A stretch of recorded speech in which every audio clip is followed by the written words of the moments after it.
Hola misteriosos y misteriosas, ¿qué tal? ¿Cómo estáis? Pues aquí vuestro misterioso principal, Mr. David, en un nuevo vídeo en el cual pues vamos a explicar una cosita más sobre este maravilloso idioma que es el inglés, pero hoy concretamente no vamos a hacer exactamente eso. De hecho, voy a quitar mi fondo habitual porque hoy es un vídeo distendido, un vídeo en el cual voy a responder a unas preguntas que me habéis ido haciendo, ya que propuse hace aproximadamente una semana hacer un Q&A, Questions and Answers, en el cual pues pudierais preguntarme lo que quisierais y yo os contestaba gustosamente. Espero que en un futuro haya mayor participación y esto lo publiqué en mi pestaña de comunidad de YouTube, en mi Instagram y también en Facebook. Voy a hacer una compilación de todas esas preguntas y os contesto gustosamente en este vídeo.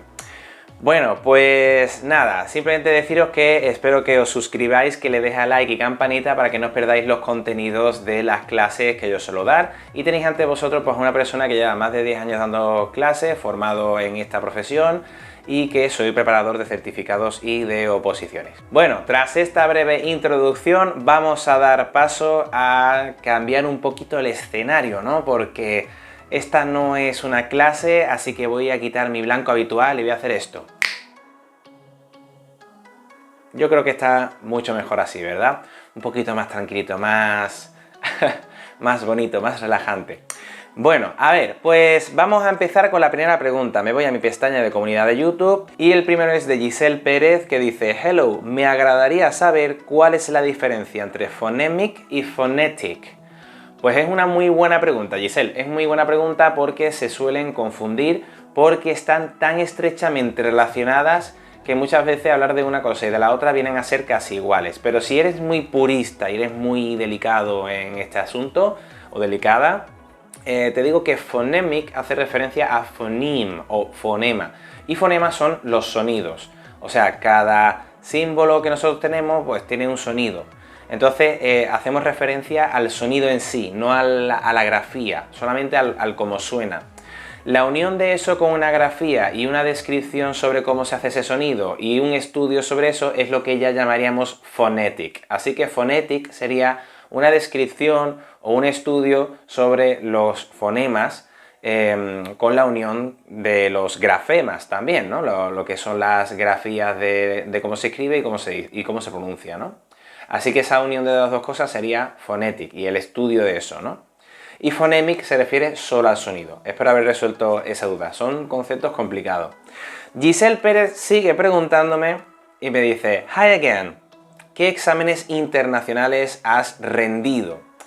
Bueno, pues exámenes oficiales que yo ya haya aprobado, pasado y que por eso yo me dedico prácticamente a esto son los exámenes de Cambridge. Pero tengo que comentaros que a lo largo de los años he preparado a gente para el TOEFL, para el IELTS, ahora está el APTIS, por ejemplo, el Trinity, muy famoso durante bastante tiempo. Así que hay muchos certificados que se han hecho de inglés, sobre todo de inglés hay muchísimos certificados, de otros idiomas hay uno o dos, pero de inglés hay mucha competencia. Y poco a poco, a medida que la gente iba demandando preparación para dichos certificados, pues me he ido formando en esos certificados. Y prácticamente, pues para poder enseñarlo, pues tienes que evidentemente empaparte de cómo se hacen este tipo de certificados, cómo enseñarlo, cómo ponerte en el otro sitio de examinador, no como la persona que está siendo evaluada. Entonces prácticamente, aunque no haya tomado exámenes oficiales de todos esos certificados, prácticamente tengo experiencia para poder hacerlo cuando yo quisiera. Lo que pasa es que no me hace falta, ¿vale? Yo ya tengo mi certificado, tengo mi trabajo, ahora hago esto gratuitamente para ayudar a la gente y poco más. Entonces, por eso no tengo más certificados, porque no me hacen falta. Hay un problema bastante grave, no sé si pasa también por allí por Latinoamérica, pero aquí en España hay un problema grave que los estudiosos llamamos titulitis aguda crónica, que es la ansiedad de tener que tener muchas carreras, muchos másteres, mucho de todo para poder conseguir trabajos que antes no requerían de tantos certificados y tantas cosas, pero como poco a poco tienes que diferenciarte del resto de la gente, pues tenemos que hacer más títulos. Entonces yo afortunadamente supe sacarle partido a todas mis habilidades y gracias a Dios empecé a trabajar bastante prontito y desde entonces una mezcla entre esfuerzo y suerte, ¿vale? Y gracias a Dios pues no me falta el pan. Bueno, la siguiente pregunta viene de Jorge Yolo, que me dice: ¿podría mencionar ejercicios para mejorar la pronunciación de las letras que son difíciles de pronunciar, aparte de las que ya ha mencionado en sus vídeos? Jorge, aparte no puedo decirte porque en mis vídeos ya he mencionado todo. Ya están todas las letras ahí. Habrá algún detallito que no he puesto, porque yo como maestro, o como profesor, como instructor, como preparador, como coach de inglés, como lo quieras llamar, que hoy en día hay muchos nombres, digamos que yo he cogido lo más importante, he desgranado toda esa información y lo he puesto en esos vídeos de la forma más resumida posible. Obviamente esos vídeos son a modo de consulta, entonces no son la panacea absoluta para aprender. Eso es tener una idea, tener el concepto en la cabeza, pero después hay que ponerla en práctica, por supuesto. Entonces, ejercicios para pronunciar, digamos, los sonidos más difíciles. Bueno, en el caso de las consonantes, yo la forma de practicarla, lo que hacía era con las vocales nuestras, ponía esa consonante. Entonces teníamos las básicas, pa, pe, pi, po, pu, ma, me, mi, mo, mu, ¿vale? Pero dad cuenta que en inglés las pronunciamos distinto. Entonces la P, por ejemplo, suele tener una aspiración. Entonces pa, pe, pi, po, pu. Entonces pa, pa. Entonces haces ese sonido. La T, por ejemplo, ta, te, ti. No la digo ta, te, ti como en español. Entonces escoger las consonantes una por una y hacer A, E, I, O, U, ¿vale? Eso para nosotros, los españoles. Hay sonidos más difíciles como ya, ye, ji, yo, yu para cierta gente, pero por ejemplo para los argentinos calculo que no tendrán mucho problema porque es un sonido común en su forma de hablar español. O ya, she, shi, yo, shu. No tenemos problemas, sobre todo los andaluces de España, por ejemplo, porque nosotros solemos suavizar mucho las ches. Y no digo te quiero mucho, digo te quiero mucho. Y se queda ahí con mucho cariño, ¿no? Entonces, hay ciertos sonidos que dependiendo del acento y dependiendo del dialecto que tú hables, pues puede ser que tengas más dificultad u otra. Para las consonantes, coge cada consonante y le pones las vocales y la vas practicando. Ya, ye, ji, yo, yu, za, ze, zi, zo, zu, da, de, di, do, du. Y sobre todo practica aquellas consonantes que no sean comunes al español, como las que te acabo de decir, o las consonantes que sí sean comunes pero que se pronuncian diferente, como la P, la T, la K, que tienen esa aspiración. En el caso de las vocales, eso es más complicado, porque el caso de puedes practicarla individualmente. Por ejemplo, como ves mi vídeo de las vocales, la A tiene 3 sonidos y el resto de las vocales nuestra tiene 2 sonidos, ¿no? Digamos que yo en mi vídeo lo que hago es un acercamiento a cuál vocal nuestra se parecen esos sonidos, ¿no? Entonces, los que tienden a la A, los que tienden a la E, los que tienden a la I, a la O y a la U. Entonces, está la A larga, A tranquila, la triángulo y A, que es como A, como que tienes asco, ¿no? A, como cat, que es la A sonriente, la A lacito, porque se escribe de esa manera tan bonita. Después la E, tienes la E normal, E, y la profunda, ¿vale? O la larga, mejor dicho. Después la I, tienes la I normal, I, y la I larga, I. Entonces, la idea es que puedes practicarlo aisladamente, pero después tienes que localizar palabras que tengan ese sonido, porque es que el problema está en que las vocales tienen muy poca relación, la grafía con el grafema, ¿no? Teniendo en cuenta lo que hemos dicho antes de phonetic y phonemic. Lo que es la parte gráfica de las vocales y la parte fonética de las vocales no suele corresponderse. O sea, tienes una O pero se pronuncia como una A, tienes una U y se pronuncia como una A, tienes una I y se pronuncia como una O.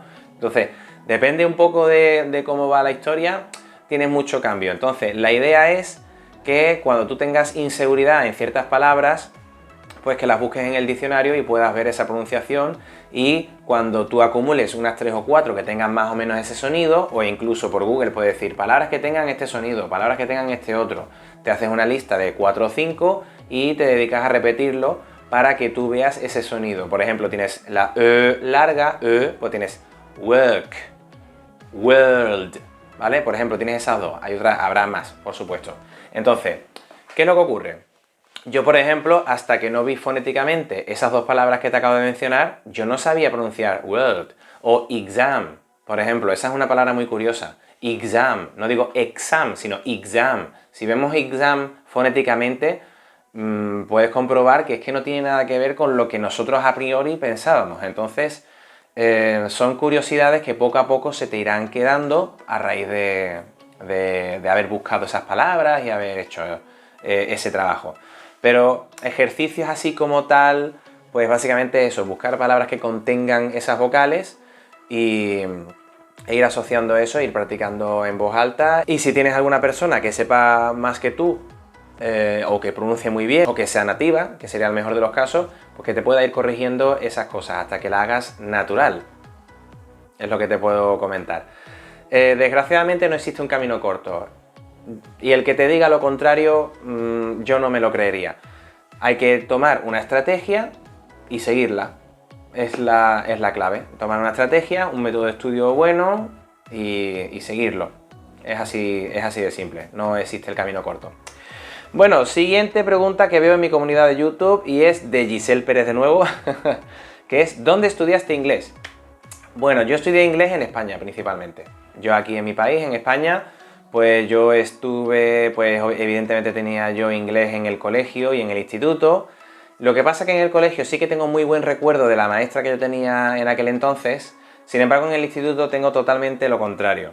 Y quiero aclarar esto porque muchos que ya me conocen y sobre todo que yo critico a mucha gente que se dedica a criticar al sistema, digamos que no lo pasé muy bien en el instituto de cara al aprendizaje de inglés. Digamos que el departamento de inglés de mi instituto no era lo bueno que yo consideraba que tenía que ser. Yo creo que los profesores y maestros tienen que ser de otra manera. Yo ahora soy profesional de ello e intentando predicar con el ejemplo.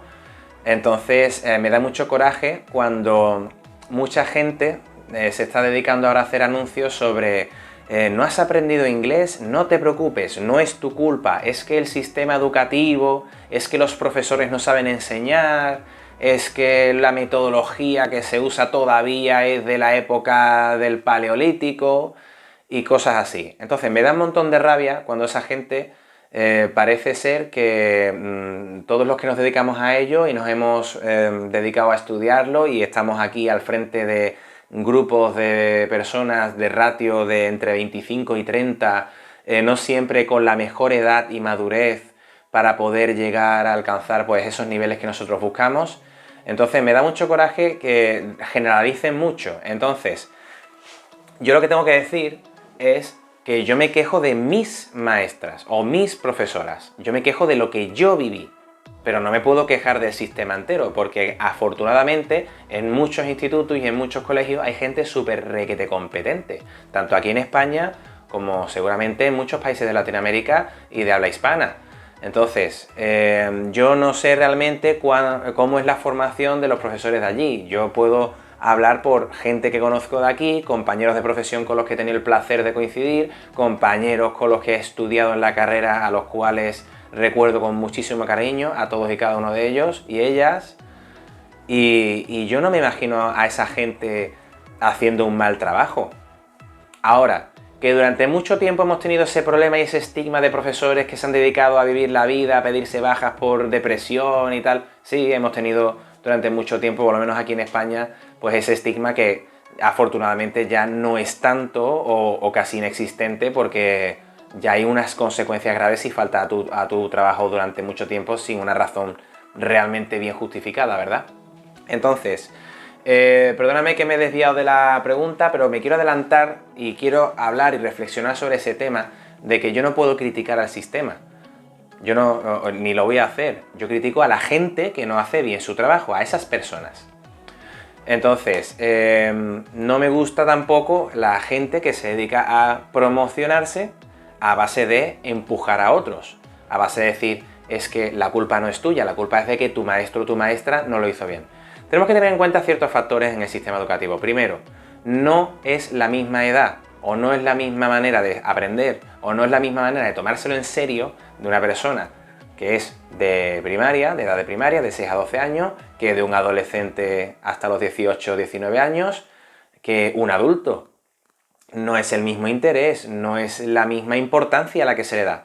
Entonces, ya no solamente tienes que jugar con el factor de aprender inglés, o de que aprendan inglés, sino de que se lo tomen en serio, que le vean la importancia, motivarles, que no sientan vergüenza y una serie de estrategias que somos muchas profesiones en una. Tenemos que ser psicólogos, tenemos que ser maestros y profesores, tenemos que ser participantes, tenemos que ser tiradores de ello, tiradores en el sentido de que si tienen vergüenza pues que se atrevan, etcétera, etcétera. Entonces, no puedo yo decir eso, ¿no?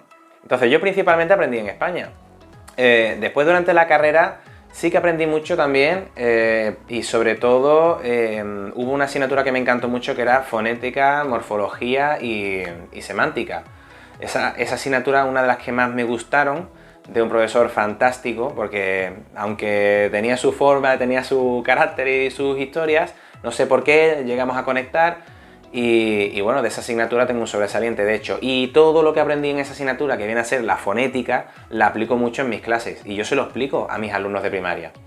Entonces, y lo entienden y lo aplicamos. Y son cosas que yo a mí veo que me faltaron. Entonces, mis profesores de antes no tenían la formación que tengo yo ahora mismo. Entonces, yo lo que he llegado a comprender hoy en día es que ellos no podían enseñarme inglés como yo enseño porque ellos no sabían todo lo que yo sé ahora mismo. Pero sí que es verdad que ellos me abrieron el camino. Entonces, contestando a tu pregunta, pues sí, aprendí inglés aquí en España. Después estuve en Inglaterra durante bastante tiempo, primero por unas prácticas que estuve en Liverpool con unos compañeros de allí, ¿sabes? La versión de profesores de allí, de Liverpool, y nosotros un grupo de españoles que fuimos para allá, hicimos un intercambio y nos lo pasamos fantásticamente, los recuerdo con mucho cariño a todos ellos y los saludo desde aquí. Después tuve pues otros viajes, tanto a Inglaterra como a Holanda también, en el cual pues estuve bastante tiempo y entonces practiqué más inglés todavía. Pero yo ya sabía inglés antes de ir. Otra cosa es que lo perfeccionara, lo mejorara, porque esto mejora con el tiempo y día a día. Yo todavía sigo mejorando mi inglés y sigo aprendiendo cosas nuevas. Así que digamos que el aprender inglés fuerte, que ya supiera, que yo me defendiera bien, pues bueno, hace ya bastante tiempo y ya poco a poco es ir perfeccionando. Pero ¿dónde lo aprendí, dónde me inicié y tal? Todo en España. ¿Dónde lo aprendí en serio? En España. Después lo perfeccioné. Bueno, siguiente pregunta de Giselle Pérez otra vez. La pobre mía es la que más me ha preguntado. How old are you and how long have you been teaching? ¿Vale? ¿Cuántos años tienes y cuánto tiempo has estado enseñando? Esta pregunta es un poco trampilla, ¿eh? A ver, chicas, sí que preguntaros la edad os molesta, pero a nosotros no sé, ¿no? Bueno, yo desgraciadamente no me gusta decir mi edad porque la gente me suele echar muchísima más edad y además me echan más edad desde hace mucho tiempo. Así que yo prácticamente puede decirse que nunca tuve 18, 19, 20 años porque siempre me echaban más edad desde los 15, o sea, alucinante. Sobre todo por este regalito genético, gracias papá. Bueno, la cuestión es, mi edad, pues yo dentro de nada, dentro de muy poquito, voy a cumplir 30 años ya. 30, número redondito, cambio de década. 30 añitos. ¿Y cuánto tiempo llevo enseñando? Pues llevo enseñando más de 10 años. Aunque yo terminé mi carrera hace poquito menos de 10 años, yo antes de terminar la carrera, yo ya estaba enseñando. Yo ya ayudaba a gente, clases particulares y demás. Evidentemente, no con la misma experiencia y la misma categoría que hacía ahora, ¿no? Pero había que practicar, había que empezar. Y ya poco a poco, después de eso, conseguí mi primer trabajo en una academia. Poco más tarde en otra academia estuve en las dos academias a la vez, cada una enfocada a un sitio, porque una está enfocada a niños y la otra está enfocada a empresas. Y al año siguiente aproximadamente ya conseguí mi primer trabajo en un colegio privado. Y después en ese colegio privado estuve un par de años. Más adelante pues yo con mi mujer empezamos nuestra propia empresa de academia.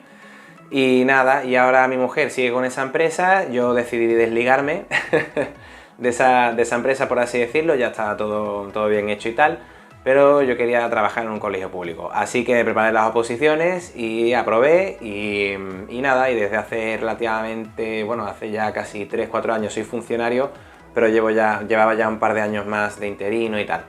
Entonces, sumando, entre todo llevo pues eso, más de 10 años, aproximadamente 10 años, y en distintas entidades. Y todo esto intercalado en veranos que iba a Inglaterra y cosas así. Entonces, a lo tonto, nunca he tenido un hueco en mi trabajo. O sea, nunca he estado sin trabajar. Afortunadamente nunca he estado sin trabajar. Y nada, y ahí eso es lo que llevo. Y toda esa experiencia es la que ahora estoy compartiendo con todos vosotros y vosotras. Siguiente pregunta de Ray Visa. ¿Cómo podría aprender más rápido los phrasal verbs? Hola Ray, ¿qué pasa? Pues mira Ray, te comento. No me gusta la palabra rápido. No me gusta. Yo, si eso, a lo mejor en algún vídeo mío lo verás porque es marketing. O sea, todos los que te dicen aprende inglés súper rápido, eso es marketing. ¿Que se puede aprender inglés rápido? Sí, pero rápido indica que tienes prisa y la prisa es muy mala compañera. O sea, tú tienes que ir con calma, tienes que tener una buena estrategia, tienes que elaborarte tu propio método para estudiar, con qué empiezo, con qué termino, cómo me organizo los días, etc. Entonces yo prefiero cambiar la palabra rápido a la palabra eficiente. Yo enseño un inglés eficiente. Eficiente significa que el grado de esfuerzo y el grado de recompensa, o sea, lo que tú te esfuerzas y lo que tú aprendes, digamos que se equiparan. Entonces, si tú le dedicas 1 hora, tu recompensa será la de 1 hora. Pero si le dedicas 3 horas, tu recompensa será la de 3 horas. ¿Cuál es el problema? Que si tú no te organizas bien, puedes estar estudiando 7 horas al día, pero muy poca recompensa, porque no retienes, porque no consigues memorizar, porque no consigues darle uso. Entonces, es una auténtica pena gastar tanto tiempo, pero es que desgraciadamente al principio siempre se gasta mucho tiempo hasta que por fin tienes tu estrategia. Entonces yo te puedo explicar una estrategia. Yo te puedo explicar una estrategia que tú puedes seguir. Entonces, en el tema de los phrasal verbs, yo personalmente sí me apoyaría en libros. De hecho, hay un libro que se llama Phrasal Verbs in Use, que puedes encontrar a distintos niveles. Puedes encontrarlo gratuitamente por alguna parte en Google, si pones PDF tal seguramente lo encontrarás por ahí. Y si quieres ayudar a sus creadores, pues puedes comprar el libro, que tampoco cuesta demasiado caro y te compensa. No es la misma calidad verlo en blanco y negro o fotocopiarlo que tenerlo bien encuadernado, a color. Y ahí te proponen muchas actividades, te seleccionan los phrasal verbs y sobre todo está muy bien porque te los ponen por temática. O sea, no es cojo un verbo, le añado todas las partículas habidas y por haber y te digo los diferentes significados. No, es te coloco una temática y en esta temática pega que uses este o este phrasal verb. Entonces tú ya tienes dos formas de recordarlo. Uno por el tema al que se refiere y otro por el propio phrasal verb que te vas a aprender y te vas a memorizar, coger tus apuntes, etc. Entonces, aprenderse phrasal verbs, cuando tú ya tengas ese dominio, sí que puedes pasar al segundo punto, que es coger un verbo cualquiera y dedicarte a ponerle partículas por detrás. Entonces tienes el verbo get, que es el phrasal verb por excelencia. Entonces get into, get out of, get on well, get with, get at, get... No sé, y tienes un montonazo y cada uno tiene su pequeño significado. Pero la verdad que no existe, digamos, una estrategia que sea diferente a las que ya propongo para aprender vocabulario o aprender a usar el inglés o la gramática. Entonces, ¿qué es lo que tienes que hacer principalmente? Aprenderlo y darle uso. Aprenderlo y darle uso. ¿Cómo? Gente que sepa más que tú, gente nativa, gente tal, que hables de un tema e intentes forzar pues, esos phrasal verbs que acabas de aprender. Lo que tienes que hacer es usarlo. El cerebro memoriza muy bien todo aquello que se usa. Entonces, todo lo que se ve, todo lo que se oye y todo lo que te explican se te retiene hasta cierto punto. Pero si tú eres capaz de usarlo o tú eres capaz de explicárselo a otra persona, significa que tú tienes una comprensión mayor y por tanto, pues el cerebro se acordará de eso. De todas formas, te comento que no te tienes que obsesionar con aprender phrasal verbs. No te tienes que obsesionar con eso porque digamos que el inglés es muy amplio, evidentemente hay muchos phrasal verbs, hay infinidad de phrasal verbs, pero ni siquiera un nativo sería capaz de decirte todos los phrasal verbs que hay, porque no son tan al uso, realmente. Y muchos phrasal verbs son casi slangs, o sea, son expresiones que se usan más bien dependiendo del barrio, de la ciudad, del pueblo en el que estés. Entonces a lo mejor puede ser que algunos phrasal verbs sean muy locales. Así que yo te diría que seleccionaras mucho qué phrasal verbs te quieres aprender, porque son los que más vas a usar, como get on well with, llevarse bien con alguien, por ejemplo, ¿no? O look for, que es buscar. Entonces, ese tipo de phrasal verbs te haces tu listita en tu apartado de vocabulario, en tu cuadernito de vocabulario, y nada, y es cuestión de aprendértelo y en cuanto puedas darle uso. Bueno, pues espero haberte resuelto la duda, Ray, la verdad. Espero de verdad que por lo menos ya no solamente tener una estrategia, sino cambiar tu forma de pensar, ¿vale? De que seas eficiente, de que tú te marques un objetivo cortito al día y que lo cumplas, y ser eficiente en ese sentido. Es lo que tenemos que buscar. Bueno, pasamos a Facebook. En este caso, solamente una persona me ha hecho una consulta, que es Elena MK.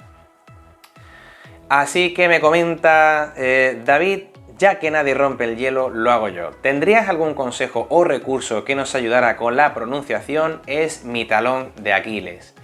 ¿Recurso o estrategia? Pues yo ya hice mi vídeo sobre la fonética de las consonantes, la fonética de las vocales, después los diphthongs y triphthongs, y seguidamente el último vídeo, de los últimos vídeos que he subido, creo que ha sido justo previo a este, ha sido el de la pronunciación de las oraciones. Ahí te explico todos los trucos para pronunciar oraciones enteras. Entonces, esos 4 vídeos básicamente cogen todas las ideas que debemos tener en la cabeza para poder ponerlo en práctica. ¿Y cómo podemos mejorar la pronunciación? Dándole uso, practicando mucho. Así que lo que puedo hacer contigo es proponerte que yo también doy clases particulares y demás, que si te interesan pues estoy aquí, o localiza a una persona que te pueda ayudar, que sepa más que tú, o si es una persona nativa que también se dedica a la enseñanza y tal, pues seguramente te podrá indicar muchísimo mejor. Pero de todas formas te comento, en la descripción de este vídeo está mi grupo de WhatsApp en el cual estoy ayudando a mucha gente gratuitamente, sobre todo de Latinoamérica, también de España por supuesto, que no puede costearse un profesor particular de calidad en ese sentido, o una academia. Ya estamos muy bien organizados, ese grupo de WhatsApp ha ido evolucionando con el tiempo, yo debato mucho las cosas, tomamos decisiones en común, pido mucha opinión, y en ese grupo durante ciertos días a la semana yo propongo una serie de actividades. Una de esas actividades es leer en voz alta. Entonces, leer en voz alta, yo propongo un texto y yo lo leo también para que ellos me escuchen, y después a lo largo del día la gente va leyendo el texto, manda su audio y yo, en cuanto tengo momento, ya sea ese día o al día siguiente, me pongo a escuchar todos y cada uno de esos audios, anoto en un papel las palabras que veo que no me suenan del todo bien y les digo a las personas una por una esas palabras que han pronunciado mal o que no han pronunciado del todo correctamente, y además sobre dónde deberían enfocar su esfuerzo para mejorar su forma de hablar. Entonces, todo eso ya lo hago en ese grupo de WhatsApp y cuentas conmigo para tener ese feedback en ese sentido. Así que yo creo, Elena, que puede ser un buen recurso para ti en ese sentido. Yo te tiendo la mano, si quieres la coges. Y también invito a todas aquellas personas que tengan estas mismas dificultades a que vengan y bueno, y que vayan participando y vayamos haciendo las cosas juntos. Y nada, poquito más, ¿qué te voy a decir? Bueno, vamos a Instagram, donde Adri Fernández 936 me dice: Hi teacher, el tema que me gustaría que hablara en el vídeo sería cómo traducir correctamente los tiempos verbales. Es algo que no comprendo bien más allá del pasado, presente y futuro. ¿Cambian al traducir los tiempos verbales en el modo indicativo y el modo subjuntivo que se usan en español? Siempre tuve esa duda, si influye en algo y cómo sería la forma correcta de traducción de los tiempos verbales. Desde ya, muchas gracias, teacher. Bueno, Adri, muchísimas gracias por este súper mensaje que compensa sin duda la falta de otros mensajes, porque en Instagram también solo ha sido una persona la que me ha preguntado, Adri, y yo te contesto muy gustosamente. Espero que en un futuro haya más gente. Bueno, Adri, te comento. Hay un error a la hora de mencionar el concepto de traducir. Hay un error, porque cuando nosotros decimos traducir, pensamos en traducir palabra por palabra. y eso es un error. Eso es lo que normalmente los profesores te dicen. No traduzcas, eso está mal, ¿vale? No traduzcas. No está mal traducir, ¿vale? Sino que tienes que ir pensando. Pero ¿cómo tienes que pensar? Es ahí la clave. Yo por eso muchas veces, yo en mi curso digo, no tienes que traducir, tienes que sentir el inglés. Ya tú puedes decir, pero Mr. David, ¿qué es eso de sentir el inglés? A ver, cuando tú te aprendes los usos de los tiempos verbales, la idea es que tú te aprendas los usos de los tiempos verbales. Entonces, ¿que tú quieres hablar de rutinas? De una cosa que haces normalmente, presente simple. ¿Que tú quieres hablar de algo que hiciste ayer? Pasado simple. ¿Que tú quieres hablar de algo que hiciste como una experiencia y tal, pero no te importa cuándo? Lo que te importa es simplemente la experiencia. Present perfect. ¿Que tú quieres hablar de algo de ayer, pero que antes de eso pasó otra cosa? Past perfect. ¿Que tú quieres hablar del futuro porque has decidido en el momento algo que quieres hacer? Will. ¿Que quieres hablar del futuro sobre algo que ya tenías pensado? Be going to. Entonces, tú ya digamos que tienes que sentir qué quieres decir.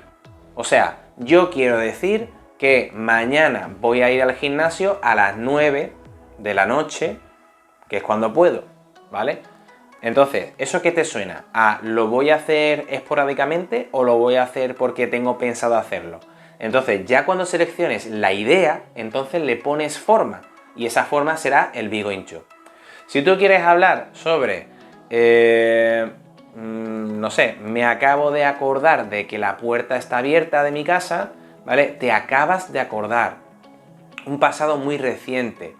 No me estás diciendo cuándo. O sea, a mí lo que me importa solamente es el hecho de acordarte de eso. Pues tienes que darle forma, que en este caso es un present perfect. Entonces, lo que tienes que tener en cuenta es lo que vas a traducir, entre comillas, literalmente, va a ser las palabras de vocabulario. Pero lo que no tienes que pensar es en los tiempos verbales como traducción literal. No puedes pensar, es que pensamos diferente. Los de inglés y los de español pensamos diferente. Entonces, tienes que coger la idea. Cuando tú leas algo en español, tienes que pillar la idea y después pasar la idea al inglés, dándole la forma con las herramientas del inglés. En el inglés, técnicamente no existe el subjuntivo, pero existe un mecanismo para traducir ese subjuntivo, que normalmente se suele utilizar, por ejemplo, en los condicionales o en los... no sé, en ciertas estructuras que a lo mejor te pega el subjuntivo. En este caso, por ejemplo, cuando llueva, ¿vale? Ese está en subjuntivo, cuando llueva me compraré un paraguas. Entonces, when it rains, I will buy an umbrella. Cuando llueva. Entonces, ahí lo usaría en un presente simple. Entonces, hay unas estructuras con el cuándo, con el qué, con el tal, que entonces eso habrá que aprendérselo. Y son piezas que tienes que aprenderte porque no existe una correlación directa. Entonces, eso es lo que tienes que tener cuidado, que tienes que traducir ideas, tienes que pillar la idea principal y darle la forma que necesites hasta que tú puedas pues, hablar en ese otro idioma, en este caso el inglés. Lo mismo pasa en francés, en italiano, en alemán, en chino, en turco. Tienes que coger la idea y ver qué estructura del otro idioma se asemeja lo más a esa idea para después crear una frase correcta. Por eso muchas veces la gente cuando está hablando está mirando para el techo, porque lo que viene rápido es el vocabulario normal. O sea, yo te puedo decir, ¿cómo se dice puerta en inglés? Door. ¿Cómo se dice ventana? Window. ¿Cómo se dice...? O sea, si yo te digo 7 palabras en inglés, seguramente me sabrás decir qué significan en español. Y si te las digo en español, me las dirás en inglés. Pero ahora cuando te pongo frases enteras, además date cuenta, intenta traducir una frase entera. Te aseguro que en el 90% de los casos te quedarás atascada en el verbo. Porque los adverbios ayer, yesterday, mañana, tomorrow, es como un vocabulario. Eso es, así que básicamente a la hora de pensar en verbos, piensa en ideas. Ahora, evidentemente, esa idea tiene que ir apoyada de saber la forma de ese verbo. Entonces tienes que saber la estructura del verbo. Pero por lo menos la primera parte que es, ¿qué tiempo verbal tengo que usar? Esa es la primera pregunta que se nos viene a la cabeza. ¿Qué tiempo verbal uso aquí? Entonces tenemos que dominar el uso. Bueno, chicos y chicas, espero que os haya gustado muchísimo este vídeo. No olvidéis de suscribiros, darle a like, campanita para no perderos ninguno de mis vídeos y seguimos ahora con otros vídeos de Word Formation, así que no os perdáis ninguno de los vídeos que vienen, porque seguro que te van a resultar súper interesantes, sobre todo para ampliar y mejorar, enriquecer y evolucionar tu vocabulario básico. Porque vamos a hacer del montón que tú conoces, crear este montonazo gigantesco a nivel de vocabulario, porque unas palabras derivan de otras, etcétera, etcétera. Y nada, solamente comentaros que me podéis encontrar en Facebook, en el propio YouTube, en TikTok también, aunque eso es menos importante, y en Instagram. Así que no tenéis ningún problema en contactarme. Tenéis muchas vías para poder contactarme, preguntarme vuestras dudas. Tenéis también mi grupo de WhatsApp para poder participar activamente, para que veáis que estoy ahí, que existo, que soy una persona que está ahí ayudando, echando el cable. Y nada, simplemente deciros que muchas gracias por las preguntas de este Q&A y nos vemos en el próximo vídeo. ¡Hasta pronto!